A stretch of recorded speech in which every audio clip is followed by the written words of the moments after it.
On one fateful day, Yusuf, a young man in his 20s, decided to return to his grandfather's abandoned house in the village where he grew up.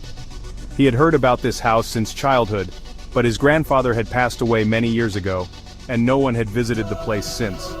The sky that day was overcast, and the winds were howling through the trees along the road, as if warning Yusuf not to return. Yusuf entered the house, which was lifeless, except for the sounds of the wind swirling through its dark corners. As he entered the library, which was filled with old books scattered on the floor and broken shelves, he felt an uneasy sensation, as if the walls were whispering to him. While he was examining the books, his eyes fell upon a strange book covered with a faded black leather cover. The book seemed very old, as if it had been missing for decades. The strap holding the book was tightly knotted, as if something was trying to hide within its pages. Yusuf felt something strange in his heart as he reached out to open the book, as if an unseen force was pulling him toward the cursed book.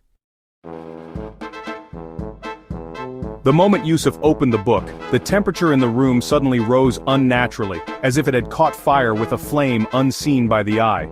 The pages were filled with drawings and writings that were indecipherable, and a strange image appeared in the center of the book, a drawing of a giant Jinn with dark wings, its eyes glowing with an eerie light. It was as if they were watching Yusuf with sharp, gleaming eyes, pulsing with life. The book was not just filled with symbols or drawings, it contained mysterious instructions for releasing ancient forces from another world. Invisible words appeared along the edges as Yusuf began trying to read some of the texts. As soon as he uttered a word from the text, he felt a heavy pressure on his chest as if something was trying to enter his body through those words. Suddenly, faint sounds erupted, unnatural whispers as if coming from the depths of the walls. The sounds grew louder and clearer until Yusuf felt the room beginning to close in on him. The wind became more violent, the windows shaking violently, while the lights moved erratically for no reason. At that moment the same voice whispered, but this time it was deeper and more terrifying. "You have opened the door, and now, the price will be steep." As Yusuf tried to escape the book, he discovered it had disappeared, but before he could close his eyes, he felt something touching his neck, as if an invisible hand was circling around him. High, inhuman laughter began echoing through the room, quickening and intensifying his terror until he felt his heart almost stop.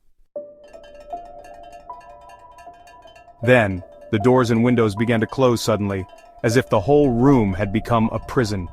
Shadows emerged from the corners, drawing closer to him slowly. Yusuf closed his eyes in fear, and when he opened them again, the room was completely dark.